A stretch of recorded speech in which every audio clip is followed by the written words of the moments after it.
ہندوستان، یہ سارے لوگ مانتے ہیں کہ دنیا میں سب سے زیادہ وقف جائیدادیں ہندوستان میں ہیں۔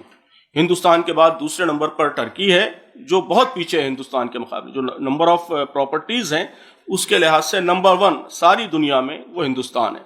دنیا میں وقف کے جو مین ہبس مانے جاتے ہیں وہ ہندوستان، پاکستان، ٹرکی اور سیریا، فلسطین اور مکہ مدینہ، یہ مین ہبس مانے جاتے ہیں۔ اس میں سب سے پہلا نمبر ہندوستان کا ہے، جہاں سب سے زیادہ جائیدادیں وقف کی ہیں۔ سچر کمیٹی نے رپورٹ میں موجود ہے کہ جو اسٹیمیشن کیا ہے وقف کی جائیدادوں کا وہ 60 لاکھ ایکڑ ہے، 6 ملین ایکڑز، یعنی 24,280 اسکوائر کلومیٹر کی جائیداد ہے ہندوستان میں وقف۔ 24,280 اسکوائر کلومیٹر، یہ کتنا بڑا رقبہ ہے آپ اندازہ اس سے لگا لیجئے کہ جو کیرلا ہے، کیرلا کا رقبہ 38,863 اسکوائر کلومیٹر ہے۔ 60 لاکھ ایکڑ اور 24,280 اسکوائر کلومیٹر، ظاہر ہے کہ بہت سی جائیدادیں تو ختم بھی ہو گئی ہیں۔ انہوں نے سچر کمیٹی کے زمانے میں جو ریکارڈز ان کے پاس اویلیبل تھے اس کی بنیاد پر اسٹیمیشن کیا ہے، تو کیرلا کا رقبہ 38,863 اسکوائر کلومیٹر ہے۔ پنجاب 50,000 اسکوائر کلومیٹر، یعنی تقریباً آدھا پنجاب یہ ہندوستان میں وقف کی جائیدادیں ہیں۔ اتنا بڑا ایریا، ایک پوری اسٹیٹ اس سے بن سکتا ہے۔ اور کہا جاتا ہے کہ ہندوستان میں سب سے زیادہ زمینیں وہ آرمڈ فورسز کے پاس ہیں، فوج کے پاس، اور دوسرے نمبر پر ریلوے ہے، اور تیسرے نمبر پر وقف، نمبر آف پراپرٹیز کے اعتبار سے۔ اور اس کی جو مارکیٹ ویلیو ہے وہ کہتے ہیں کہ 2 لاکھ کروڑ روپے ہے، 2 لاکھ کروڑ روپے، اور 20,000 کروڑ روپے سالانہ اس سے ریونیو جنریٹ کر سکتے ہیں آپ۔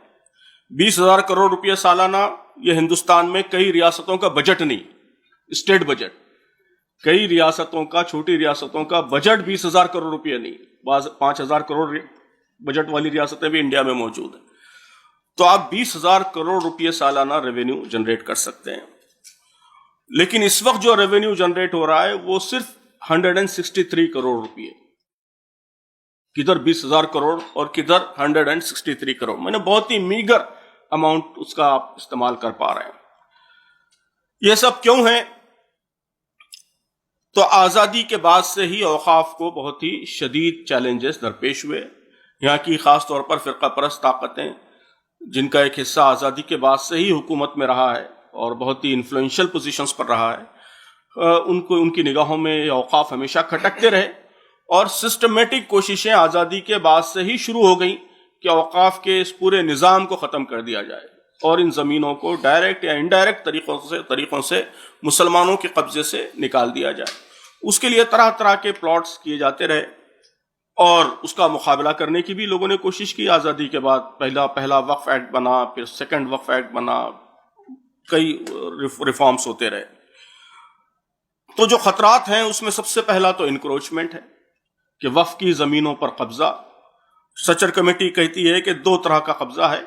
ایک قبضہ تو یہ ہے کہ وقف کی زمینوں کا بہت بڑا حصہ ایسا ہے جو سرے سے اب غائب ہے، یعنی اب اس پہ وقف کا استحقاق باقی نہیں ہے، بلکہ اس پہ حکومت نے قبضہ کر لیا ہے، اور کمپنیز، پرائیویٹ پراپرٹیز ڈیولپ ہو گئی ہیں، ریزیڈینشیل کمپلیکسز ہیں، گورنمنٹ کے انسٹیٹیوشنز ہیں، مختلف چیزیں ڈیولپ ہو گئی ہیں، قبضے سے نکل چکی ہیں۔